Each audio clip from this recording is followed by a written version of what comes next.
Assalamualaikum warahmatullahi wabarakatuh.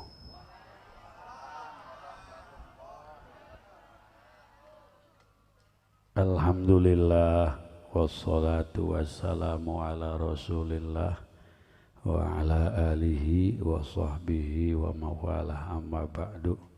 Para kiai, para asatid, adik saya Kiai Haji Ahmad Humaini dari Iran, mudah-mudahan beliau sehat panjang umur. Qori kita Ustadz Ahmad Fauzi dan para qori yang lainnya, Bapak Kepala Desa, Bapak Haji Nana, saudara saya, beda ibu beda bapak, Bapak Binamas, Pak Binsa, panitia yang semuanya insya Allah dapat pahala, ibu-ibunya dapat pahala, bapak-bapaknya dapat pahala, dan mudah-mudahan saya juga kebagian pahala. Tak lupa kepada salah satu panitia yang lagi bawa air buat saya, apa bukan itu airnya? Oh iya, buat saya, kesian itu. Insya Allah mudah-mudahan panitia semua masuk angin nih masuk surga lah. Hadirin hadirat rahimakumullah. Tukang son low, volume naik. Malam ini kita bersyukur dengan adanya hari yang paling istimewa bagi kita umat, hari dilahirkannya Nabi Baginda Nabi besar Muhammad. Maka syukur ini telah dilakukan oleh para salafun soleh. Jadi kalau sekarang ada yang debat-debat, apa itu mulut, apa itu malul qiyam, ini adalah satu tangga untuk menaikkan derajat kita di hadapan Allah. Siapa kita? Rasulullah lahir sudah makrifat. Buktinya begitu dilahirkan tidak menangis. Apa yang dibaca oleh Rasul? Allahu Akbar kabira walhamdulillahi katsira wa subhanallahi bukratan wa asila. Ngantuk ya? Rapopo. Andaikan sampai pagi belum apa-apa pengorbanan kita dibandingkan cinta Rasul kepada kita. Mungkin apa buatan? Amin Allahumma. Awas bu. Wallahu akhrajakum min butuni ummahatikum la ta'lamuna syai'a. Ini mic bekas kori, efeknya gede. Tadi kori, ya. Saya bilang jangan narik ke sini, ntar ada dua mic-nya. Ayo dong, baca lafaz Allah biar dapat pahala semuanya. Wallahu akhrajakum min butuni ummahatikum la ta'lamuna syai'a.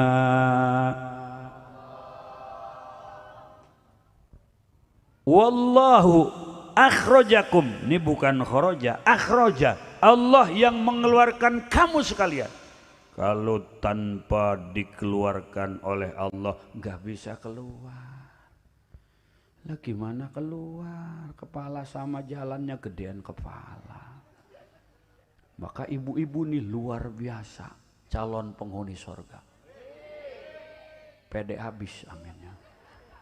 Bobo, melahirkan sakit apa enggak?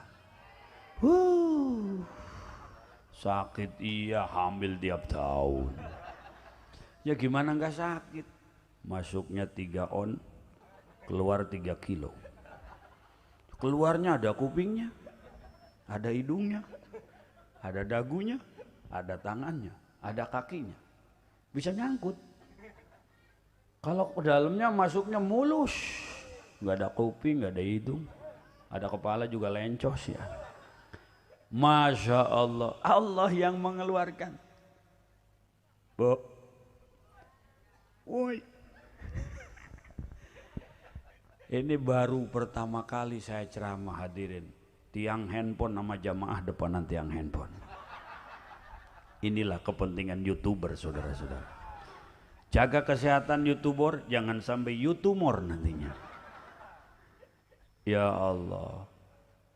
Wallahu akhrajakum min butuni ummahatikum. Allah yang mengeluarkan kamu dari perut-perut ibu kamu.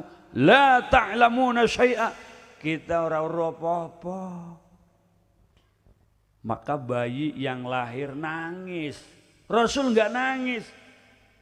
Rasul sudah tahu Allah Tuhannya. Rasul sudah tahu Allah itu Sang Khalik.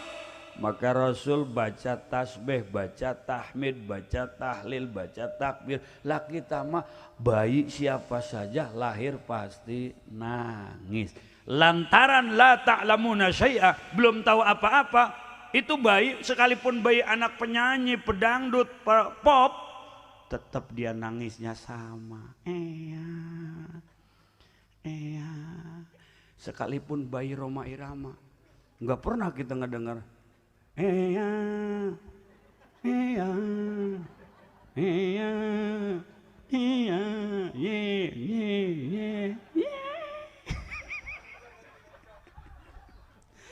la ta'lamuna syai'a, nggak tahu lagu. Ya Bu ya, tuh Ronaldo punya anak tuh, Ronaldo nomor 9 dia kaosnya. Dia punya anak, walaupun lagi main di lapangan banyak supporter, ole ole ole ole, tetap anaknya lahirnya enggak enggak tahu lagu, enggak tahu bahasa, enggak tahu Tuhan. Karena ketika di alam kandungan sang ibu dia mengenal, ditanya oleh Allah, alastu birabbikum, hei bukankah aku ini adalah Tuhanmu? Qalu, iya. Bala syahidna, engkau adalah Tuhanku ya Allah. Tapi begitu keluar di dunia, kenapa ada yang menuhankan benda, menuhankan pusaka, menuhankan gunung, menuhankan laut, menuhankan jabatan, menuhankan kekayaan? Berarti ingkar dari perjanjian dengan Allah Subhanahu. Maka malam ini kita kembalikan kesadaran, kembalikan kebersihan, berpikir tentang adanya Sang Khalik. Ibu, assalamualaikum. Waalaikum. Jangan tidur ya. Iya, kalau ibu tidur di sini saya pulang. Iya, masya Allah, Bu. Sekarang kesadaran kita dikikis sama handphone. Ini kita bicara fakta. Kalau orang waras, gak mungkin dia habis dandan pasang handphone di depan, lalu dia pasang kamera depan, lalu dia bikin video sendiri joget-joget. Itu orang edan. Terus,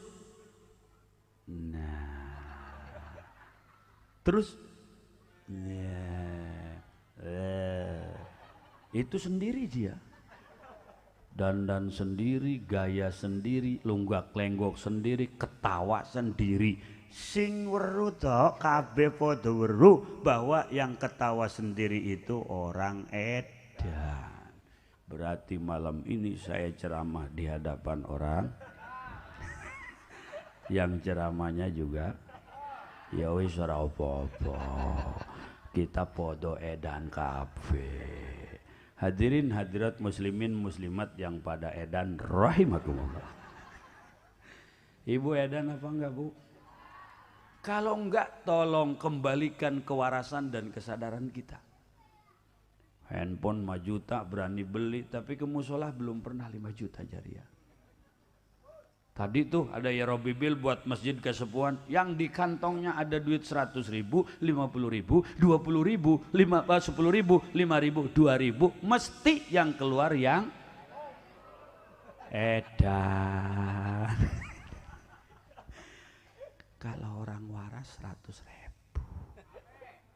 Orang edan ngomongnya, nih 2.000 masuk surga, masuk WC umum 2.000 mah. Ngasih duit 5.000 nggak ada kembali, berak lagi aja masuk gitu. Masya Allah. Tuh. Oleh karenanya ulama selalu mengajak kita supaya kolbu ini nyantel sama Allah, tapi nggak mungkin kalau tanpa lewat Rasul. Nih kasih tahu sama teman-teman kita yang masih kekeh dengan pendapatnya, apa itu maulid? Apa itu ziarah kubur? Nek sampean ziarah kubur sampai siang dan malam gak mungkin sampai kepada ahli kubur. Allahu Akbar. Bu. Uy. Masih ada? Mudah-mudahan panjang umur. Kalau kita melihat bahwa Rasulullah dengan para sahabat pernah berjalan bersama-sama, lalu di tengah perjalanan Rasul berhenti. Apa kata Rasul? Atasma'una ma asma'u. Sahabat-sahabatku, apakah kalian mendengar apa yang aku dengar? Maka sahabat menjawab, tidak ya Rasulullah. Apa kata Rasul? Wahai sahabatku, di kuburan ini ada 2 orang yang disiksa dengan siksa yang amat sangat berat. Dosanya apa ya Rasul? Dosanya besar tapi dianggap kecil olehnya. Pertama, orang ini disiksa karena kalau kencing gak pernah cebok. Sambil berdiri, ini kerjaannya sopir. Sopir truk pengen buang air kecil di pinggir jalan, dibuka air, dia mah lihat ke atas, nggak mau ngelihat dia. Paling sebentar jelek amat, lihat lagi ke atas. Ya Allah, habis kencing bukannya cebok, sentil kepalanya. Udah begitu belum bersih juga digoresin ke ban mobil, seot katanya. Itu makin hitam aja dia. Nah nih sopir kalau begini, kalau belum tobat nih siksanya dahsyat. Laki-laki bu ya, perempuan mana bisa kencing berdiri, wacak-acakan sambil duduk juga.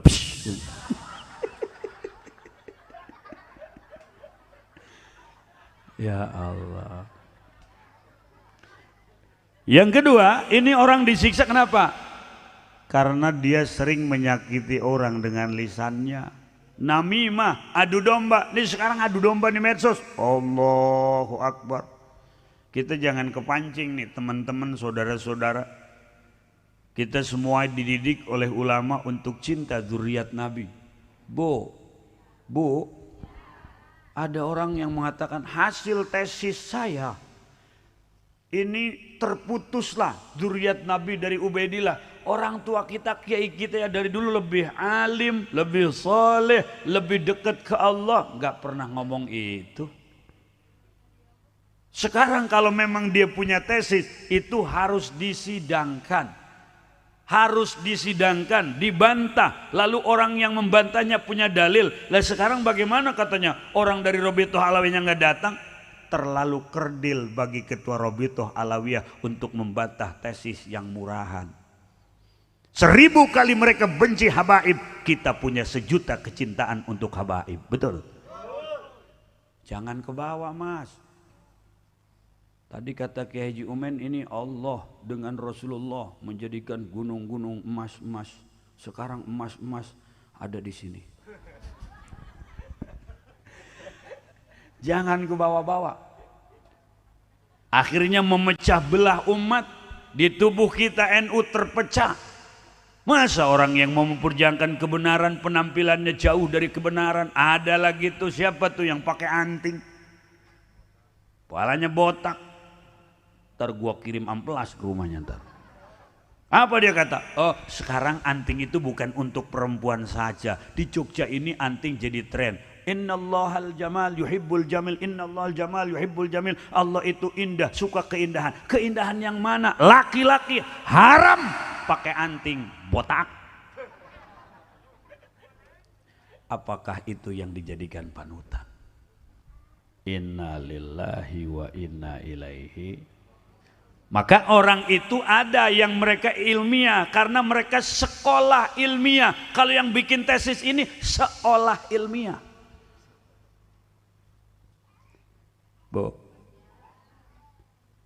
sekarang penampilannya justru dia membantah nasab Habib tapi dia ngaku Habib. Sekarang ceramahnya dia caci maki. Yang dulu dia katakan, kenapa tesis ini saya buat? Karena ada orang yang mengklaim turunan Rasul tapi ceramahnya caci maki. Sekarang dia yang caci maki. Ya Allah, kita mah ikut guru-guru kita. Abah Uci cinta Habib, Abah Sepuh cinta Habib, Abah Entoh cinta Habib, Abah Umen juga cinta Habib. Abah Umen, mantep men.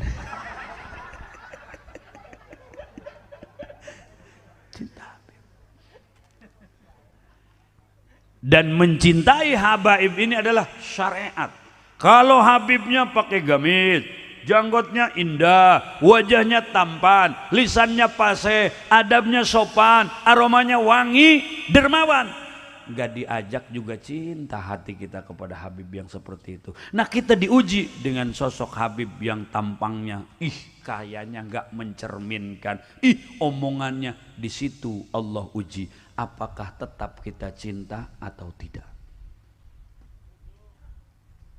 Ini mohon maaf nih, sebab masih ada di antara kita yang dukung tesis. Kalau memang itu tesis dia sudah disampaikan ke publik, sudah, jangan lalu menggerogoti hal yang lain, akhirnya umat pecah. Bu, Waalaikumsalam. Tapi insya Allah kalau saya lihat di sini ibu-ibunya semua solehah. Namun untuk meraih gelar wanita solehah ada syaratnya. Pengen tahu? Pertama, taat kepada Allah dan kepada Rasul. Yang kedua, taat kepada suami sepanjang perintah suaminya tidak maksiat. Yang ketiga, ini yang berat. Sampaikan apa jangan, Bu? Sampaikan apa jangan? Anda wanita bisa dikatakan wanita solehah kalau Anda memberikan izin kepada suami untuk kawin lagi.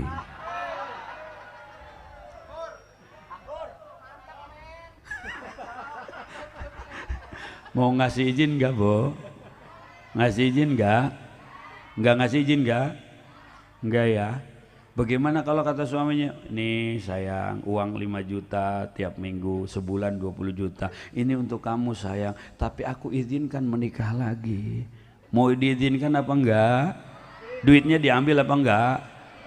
Nah, inilah masalahnya saudara-saudara, perempuan itu sama. Yang penting duit. Nah itu. Dan kita yang sekarang maulid, dulu kita sering di kampung melihat sosok-sosok yang ayu, elok, tawadu, membaca berjanji. Berjanji simtuduror, ini karya-karya cucu-cucu Rasul yang sekarang nasabnya dibantah. Allahumma salli wa sallim wa barik alaih. Bismillahirrahmanirrahim. Inna fatahna laka fathan mubina liyaghfir laka Allahu ma taqaddama min dhanbika wa ma ta'akhkhar ويتم نعمته عليك ويهديك صراطا مستقيما وينصرك الله نصرا عزيزا لقد جاءكم رسول من أنفسكم عزيز عليه ما عنتم حريص عليكم بالمؤمنين رؤوف رحيم فإن تولوا فقل حسبي الله لا إله إلا هو عليه توكلت وهو رب العرش العظيم صدق الله العلي العظيم وبلغ رسوله النبي الحبيب الكريم والحمد لله رب إن الله وملائكته يصلون على النبي يا أيها الذين آمنوا صلوا عليه وسلموا تسليما اللهم صل وسلم وبارك عليه. Ketika itu dibaca dengan keikhlasan, panitianya ikhlas, yang hadirnya ikhlas, yang bacanya ikhlas, insya Allah hadirin malaikat rahmat akan diturunkan oleh Allah. Yakin apa enggak, Bu? Yakin. Kita baca, maka bacaan itu mengundang malaikat. Kita zikir, maka zikir itu mengundang malaikat. Kita ziarah kubur yang sebagian saudara kita mengklaim jangan, tidak ada artinya. Baca riwayat tadi, begitu Rasul mengatakan, ini orang di kuburnya disiksa. Pertama karena buang air kecil, nggak pernah bersih, nggak pernah cebok. Dan yang kedua, dia menyakiti saudaranya, membuat pecah belah di kalangan saudaranya dengan lisannya. Lalu apa yang dilakukan oleh Rasul? Hai sahabat, ambil 2 pelapah kurma, lalu bawa ke sini. Lalu pelapah kurma itu ditancapkan di atas kuburan orang yang disiksa. Sahabat bertanya, apa tanfa'uhum ya Rasulullah? Apakah pelapah kurma ini manfaat untuk ahli kubur? Apa kata Rasul? Iya. Manfaatnya apa ya Rasul? Pelapah kurma ini selama daunnya basah dia berzikir, maka zikirnya manfaat bagi ahli kubur. Kalau dalam rahmat ditambah rahmatnya, kalau ahli kubur sedang disiksa akan dikurangi siksanya. Pelapah kurma saja, daun kurma saja, daun kamboja saja yang masih basah ditancap di kubur, manfaat bagi ahli kubur dengan zikir yang dibaca. Atuh apalagi manusia. Gitu. Ingin apa boten? Amin Allahumma. Pak Haji, saya suka jarah kubur, kata si Mas. Tapi kalau saya jarah bawa bunga 7 rupa. Ya, terus Mas, saya taburin atas kuburan. Buru, taburin. Itu bagaimana? Selama daun itu masih basah, dia bertasbih kepada Allah, tasbihnya manfaat buat ahli kubur. Buka dong Wahabi, ente ngomong gak nyampe, ente ngomong gak ada arti, sampean ngomong gak ada artinya tuh ziarah kubur. Ternyata Rasul dengan menancapkan pelapah korma, pelapah yang bertasbih, manfaat bagi ahli kubur. Apalagi kita saudaranya, anaknya, keluarganya duduk di depan kubur, bukan menyembah kubur, bukan meminta kepada kubur, bertasbih, yakin ahli kubur bahagia insya. Terus ini terus. Iyalah. Saya meminum dulu. Ya Bu ya. Nggih, insyaallah.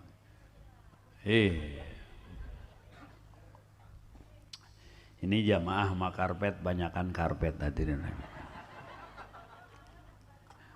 Oh, sebagian sudah pada? Ya nggak apa-apa. Tinggal sebagian lagi mau pulang juga. Nggak apa-apa Bu. Yang baik-baik itu harus dipertahankan dan dibiasakan dan ditingkatkan. Ya Allah, saudara kita nih di Palestina lagi perang. Kita belum apa-apa, perang sama ngantuk juga kita kalah sekarang. Sekolah besok, kerja besok. Tapi kalau nonton bola jam 2 nggak ngomong kerja toh, maka inilah perjuangan. Wih, ini maulid luar biasa nih di kompleks ini tuh. Tenda panjang tuh, panjang. Sini mah tendanya pohon jambu, ada panggung, Allah Akbar. Saya duduk sendiri kayak pengantin sunat tadi. Ada bunga-bunga. Ziarah kubur jangan khawatir, nyampe. Kalau Rasul tiap tahun datang ke syuhada Uhud, itu namanya haul. Jadi haul Rasul haul. Rasul datang ke kuburan, assalamualaikum ya ahlad diyar. Berarti yang di kuburan pun komunikasi dengan kita. Ini belajar dari buku, buka saya Google punya dalil satu juga, masya Allah. Nyaci sama kiai, mencak dia, itu tidak boleh, itu bid'ah. Itu bid'ah. Itu tidak boleh, bid'ah. Dikit-dikit bid'ah. Allahu Akbar, terlalu dangkal. Masya Allah. Maka oleh karenanya para jamaah rahimakumullah, Allah subhanahu wa ta'ala membaca sholawat yang maknanya rahmat. Malaikat membaca sholawat yang di sholawat malaikat itu ada magfirah. Maka Allah pun sallu, memerintahkan kepada kita, sallu alaihi wa sallimu taslima. Bersolawatlah engkau kepada Nabi Muhammad dengan sholawat dan salam yang sempurna. Walladzi yusalli alaikum wa malaikatuhu liyukhrijakum minadh-dhulumati ilan nur. Ini kalau sholawatnya dawam, ada guru, ada sanad, hasil ijazah. Sholawatnya bukan sholawat liar, didawam malam Jumat ca sholawat, kemudian didawam baca berjanji, kemudian mahalul qiyam, liyukhrijakum minadh-dhulumati ilan nur. Allah akan mengeluarkan kita dari kegelapan, kekafiran, kemusyrikan, kemunafikan, ilan nur, menuju cahaya keimanan. Allah akan mengeluarkan kita, hadirin rahimakumullah, dari tempat kebodohan menuju tempat ilmu. Allah akan mengeluarkan kita dari ketidakyakinan menuju yakin. Allah akan mengeluarkan kita dari tempat yang kita ini ragu kepada Allah, kita diajak menuju yakin kepada Allah lewat sholawat dengan baginda Nabi besar Muhammad. Ada teman-teman kita yang ngomong sholawat nariyah syirik, sholawat tibil kulub tidak berdasar. Satu saja sholawat Ibrahimiyah, itu pun jangan pakai sayyidina. Rasul mengajarkan Allahumma sholli ala Muhammad wa ali Muhammad. Rasul itu tawadu, mas. Ini Pak Lurah Nana, ya mohon maaf Pak Lurah, ini karena saudara ya, saudara saya. Alhamdulillah beliau hadir sampai jam segini belum pulang. Pak polisi juga ada tuh, alhamdulillah nggak ada yang ditilang mungkin. Saudara semua, saudara-saudara. Ini kalau ada Pak Camat misalnya, Camat atau Pak Lurah misalnya Pak Haji Nana. Walaupun Pak Haji Nana kita, Pak Lurah mau kemana? Jangan ngomong Lurah, biasa aja panggil nama aja. Tapi tetap kita sebagai warga beradab. Pak Lurah, mau kemana Pak Lurah Nana? Tetap pakai Pak Lurah, Bapak Lurah. Rasul mengatakan jangan panggil saya Sayyid. Tapi kita selaku umat yang beradab ya tetap aja Sayyidina Muhammad. Bu, kita mah tetap dalam akidah ahlu sunnah wal jamaah. Rujukannya siapa? Dua tokoh. Pertama Imam Abu Mansur al-Maturidi, makamnya di Uzbekistan. Saya sebulan yang lalu ziarah ke sana, subhanallah. Laki-lakinya cakep-cakep. Enggak adalah di panggung ini mah satu juga. Nengok kanan, astagfirullah. Nengok kiri, innalillah. Kalau saya, alhamdulillah. Perempuannya juga cantik-cantik. Saya ngeliatin dari sini sampai sono enggak ada. Itu kalau ngelihat perempuan Uzbekistan 10 orang jadi 20. Kenapa? Karena bayang-bayangnya juga cantik. Kalau di kita boro-boro bayang-bayangnya. Aslinya juga. Tapi walau bagaimanapun secantik-cantiknya wanita Uzbekistan tetap lebih cantik orang Indonesia. Lebih cantik istri kita. Sebab kalaupun cantik tapi bukan milik kita, ya kita nggak bisa ngapa-ngapain. Cuman itu kalau sering ke Uzbekistan bisa katarak mata kita. Ngiler aja. Insya Allah, mana istri nggak ikut. Kalau istri ikut leher keras, nggak boleh nengok. Cantik-cantik Bu. Di situ ada makam namanya Abu Mansur Al-Maturidi. Siapa Abu Mansur Al-Maturidi? Ini cucu daripada sahabat Abu Ayyub Al-Ansar. Siapa Abu Ayyub Al-Ansar? Seorang sahabat Ansar yang ketika Rasul hijrah dengan sahabat Muhajirin datang ke Madinah.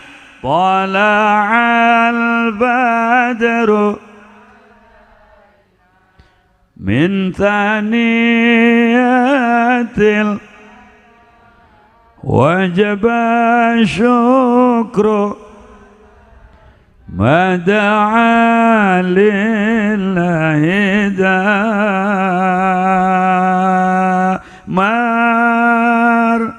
marhaban ya marhaban ya nural aini marhaban jaddal Husaini marhaban marhaban. Disambut Rasulullah dengan tala'al badru alaina, maka tempat yang menjadi persinggahan Rasul dan sahabat adalah rumah sahabat Abu Ayyub Al-Ansari. Rumahnya dipersilahkan, makanannya dihidangkan. Jadi kalau menghidangkan, nyuguh untuk orang yang kita undang atau tamu yang datang, itu sunnah. Ini sekarang panitia kalau maulid ada yang bilang, itu mubadir tuh, beli-beli kue. Enggak mau mubadir, kita makan. Enggak habis kita bawa. Panitia jangan pengen.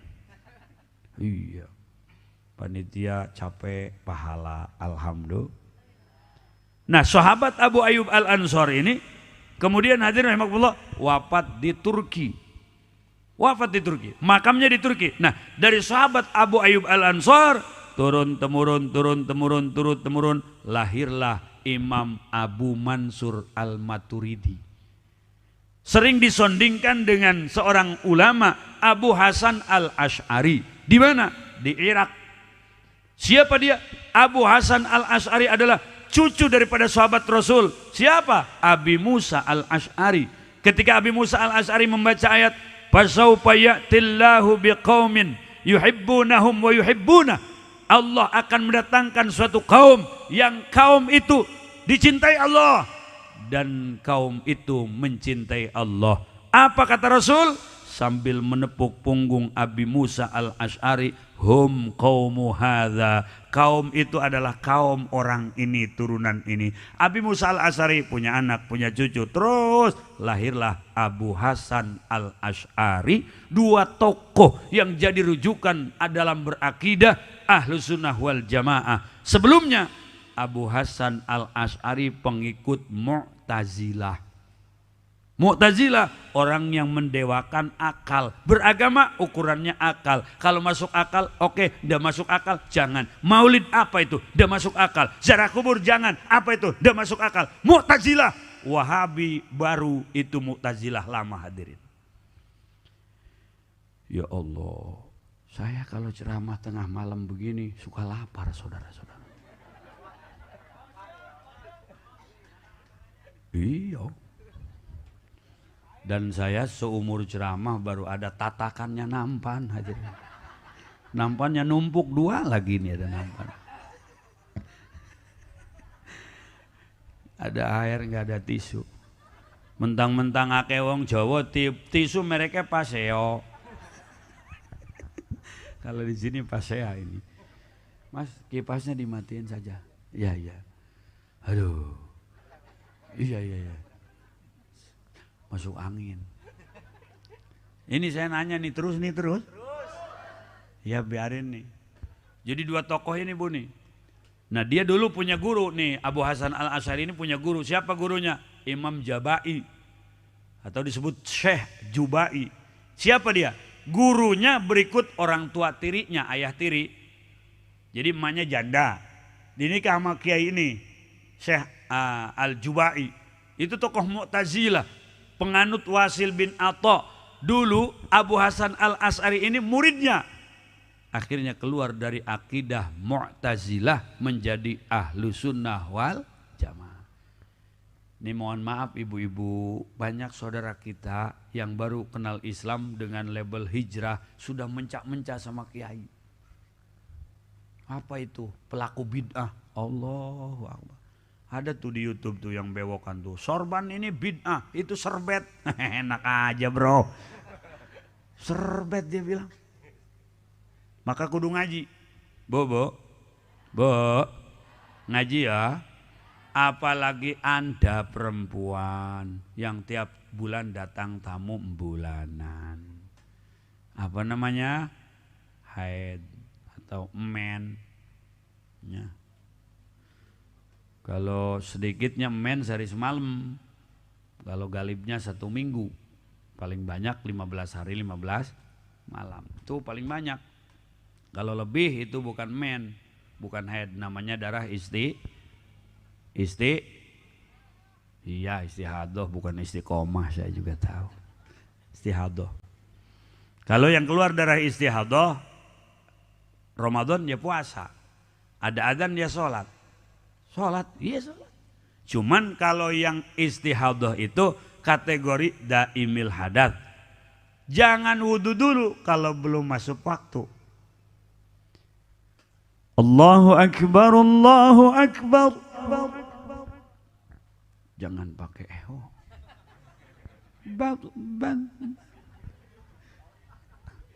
Repot nanti.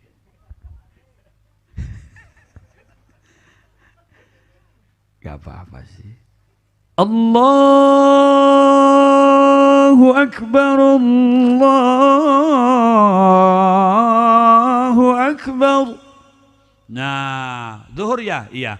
Baru tuh ibu wudhu, bersihkan dulu, pakai pembalut, wudhu, langsung sholat. Tidak boleh wudhu kalau belum masuk waktu. Paham ya Bu ya? Ini mohon maaf nih, sedikit sensitif sebetulnya. Tapi harus saya katakan karena aku sayang kamu.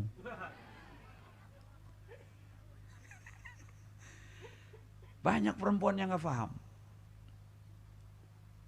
Termasuk nih daimil hadat, orang yang bekser kencing, bekser kentut.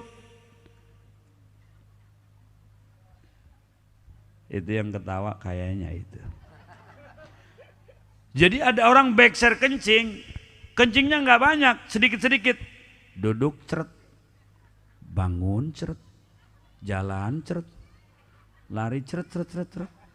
Nah itu namanya daimil hadat. Jangan wudhu dulu kalau belum masuk waktu. Kayak orang bekser kentut. Ada yang bekser kentut? Ada. Kentut aja dia. Sampai ada yang nyebut Pak Kentut. Duduk, jalan pok, lari pret. Celana dalamnya juga belakangnya pada bolong dia. Panas. Ini juga jangan wudhu dulu kalau belum masuk waktu. Setelah wudhu, ibu-ibu harus tahu pembatalan wudhu. Pertama diantaranya ada yang keluar dari 2 jalan, baik kubul maupun dubur. Ya kencing batal, buang air besar batal. Atau yang keluarnya ini jarang terjadi. Misal, punten ini ngaji ini, fikih Bu. Ada bapak-bapak kencing, saya nggak tahan, pengen kencing. Pas keluar Coca-Cola. Tetap batal wudhunya. Atau mulas, buang air dia, pas keluar biji kopi. Jadi tadinya kopi mentah ditelan, lantaran keras, nggak hancur, dibuang. Itu namanya mutanajis. Biji kopi itu hanya kena najis, dicuci, dibersihkan, diminum, boleh. Kopi luwak. Ya, jadi kopi luwak itu hanya iklan saja. Katanya dimakan musang. Ya. Musang kan, dimakan musang, kemudian musang buang air, kopinya masih utuh. Itu mah iklan doang. Mana ada musang se-Indonesia dia nelen kopi. Nah, batal tuh. Kemudian Bu, bertemu kulit dua manusia laki-laki dan perempuan yang sudah akil balik dan bukan mahram. Ketemu kulit, kalau ketemunya sama kucingnya nggak batal. Kenapa ini saya angkat? Ada perempuan udah pakai mukena rapi, wudhu lagi mbak. Iya, saya nyentuh kucing. Kok nyentuh kucing wudhu lagi? Kucingnya cowok.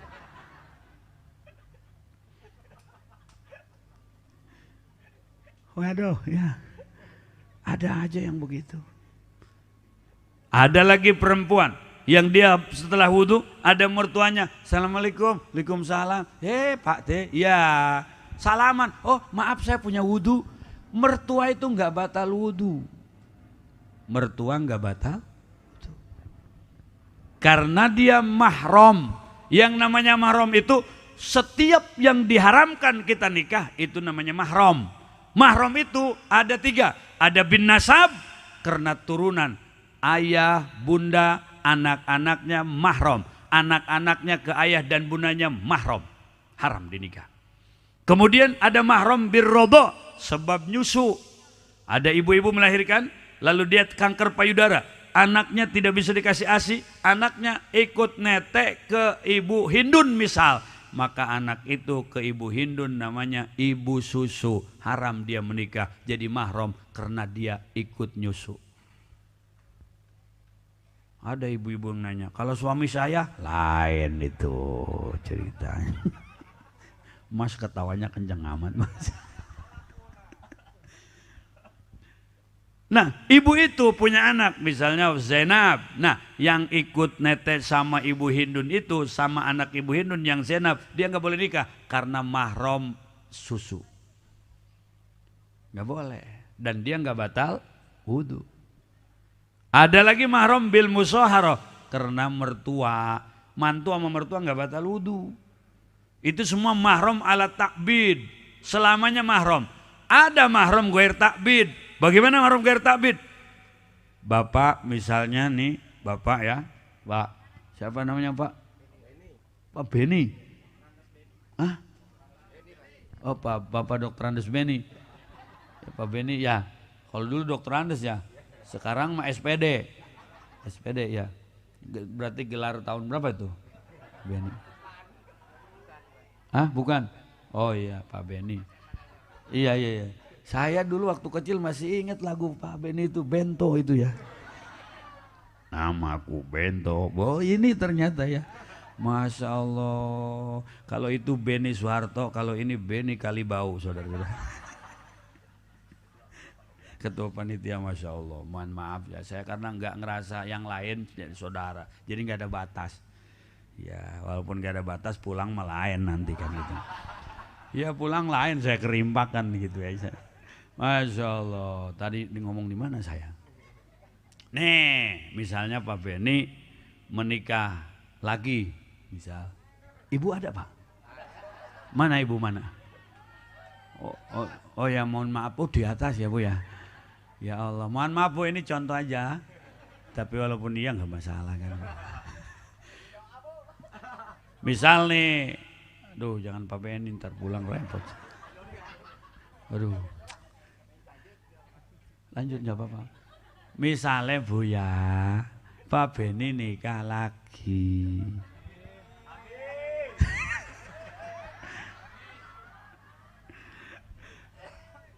Ada seorang laki-laki menikah dengan seseorang yang bernama Santi katakanlah.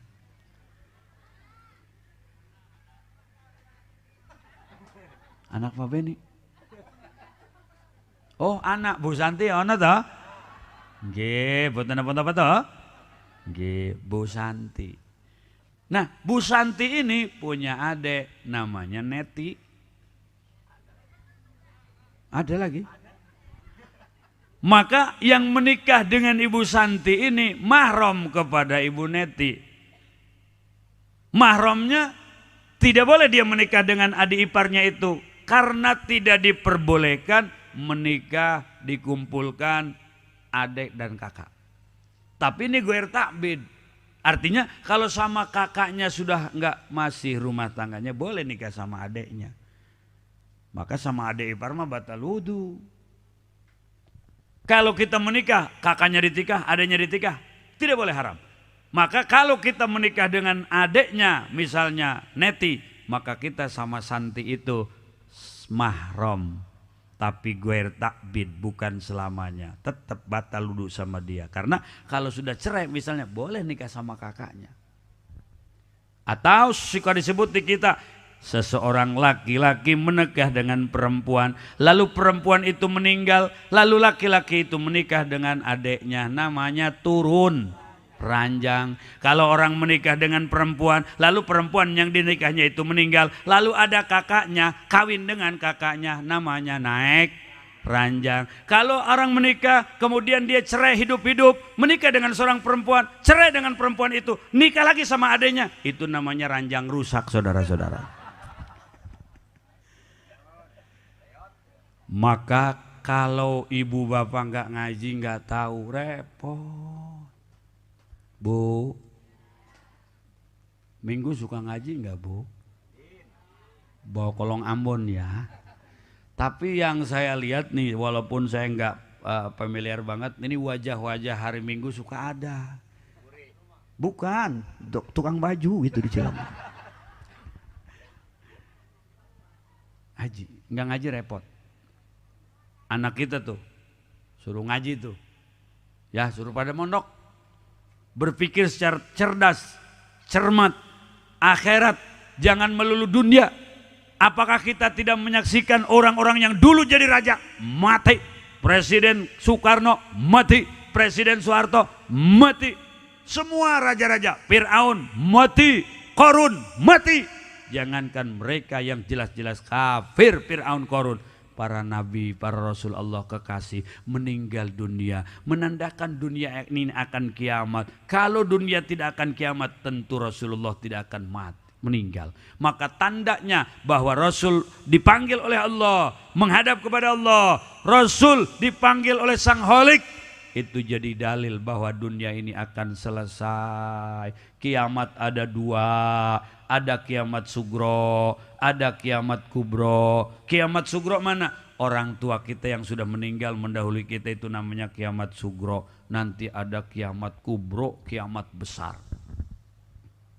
Dirusak jagat raya. Duar.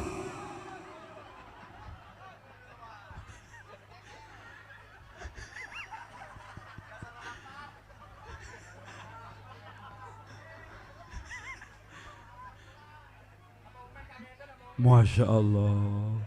Abah Umen kaget, saudara-saudara. Rokoknya sampai jatuh, saudara-saudara. Itu belum apa-apa, hanya suara kecil. Nanti kiamat itu hancur porak-poranda. Kaget meneh. Hancur. Gunung meletus. Planet-planet, makhluk angkasa semua hancur.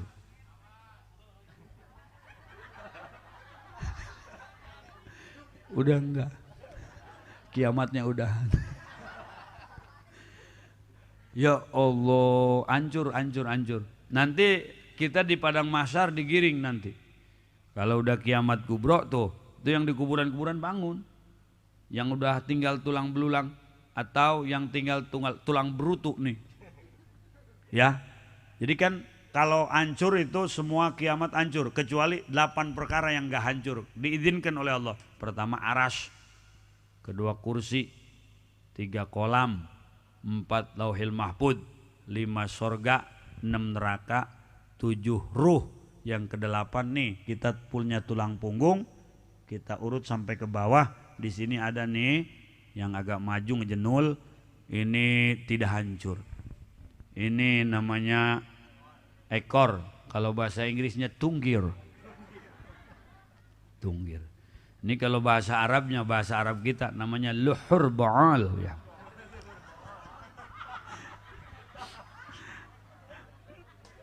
Itu nggak hancur.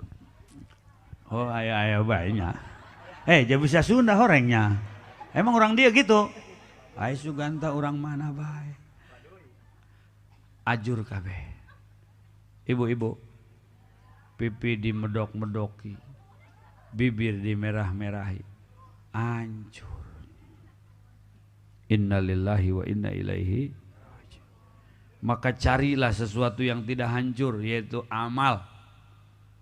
Orang-orang soleh dulu meninggalkan sesuatu yang sampai saat ini kita lanjutkan. Ini jadi amal bagi mereka. Kita pakai baju ini, baju yang kita pakai ini dari benang dari kapas. Kapas yang ditanam itu bukan kapas yang nanam kemarin, tapi 30-40 tahun yang lalu. Kita mau bikin kue pakai santan kara. Ya, itu santan itu dari kelapa. Bukan kelapa yang ditanam bulan lalu, tahun lalu, tapi 40 tahun yang lalu. Kita sekarang bisa maulid. Ini adalah hasil tanaman orang tua kita dulu. Ngeriung, mahalul qiyam, marhaba, baca Quran. Maka jangan sampai dihilangkan. Ibu kalau mau nyekolahin anak hati-hati, mulain anak hati-hati, jangan ke tempat yang anti maulid. Masya Allah, ngeri. Ngerinya gimana? Mereka mengkafirkan orang-orang yang maulid. Mereka mengatakan itu pelaku bid'ah. Oleh karena itu alangkah cerdiknya para ulama salafun saleh berhadapan dengan Syiah, berhadapan dengan Wahabi. Mereka tetap tegar dengan ahlu sunnah wal jamaah yang aktivitasnya Isra Mi'raj, maulid, tahlilan, kenduri, ziarah kubur, kemudian manaqib dan Syekh Abdul Qadir Al-Jilani. Inilah agenda dan aktivitas orang-orang yang berakidah ahlu sunnah wal jamaah. Mudah-mudahan maulid kita diterima oleh Allah, ngantuknya kita dijadikan ibadah, dan pulang setelah ngaji maulid malam ini kita mendapat ampunan dari Allah Subhanahu wa ta'ala. Mungkin hanya inilah yang saya dapat sampaikan. Sudah jam 1, mudah-mudahan manfaat. Langsung doa nih, nggih, ayo wes, amin. Allahumma amin. Allahumma ihdinas siratal mustaqim, siratal ladzina an'amta 'alaihim minan nabiyyin wasiddiqin wasyuhada wassalihin wa hasuna ulaika rafiqa. Dzalikal fadlu minallahi wa kafa billahi 'alima. Shalli wa sallim ala jami'il anbiya'i wal mursalin walhamdulillahi rabbil alamin. Wassalamualaikum warahmatullahi wabarakatuh.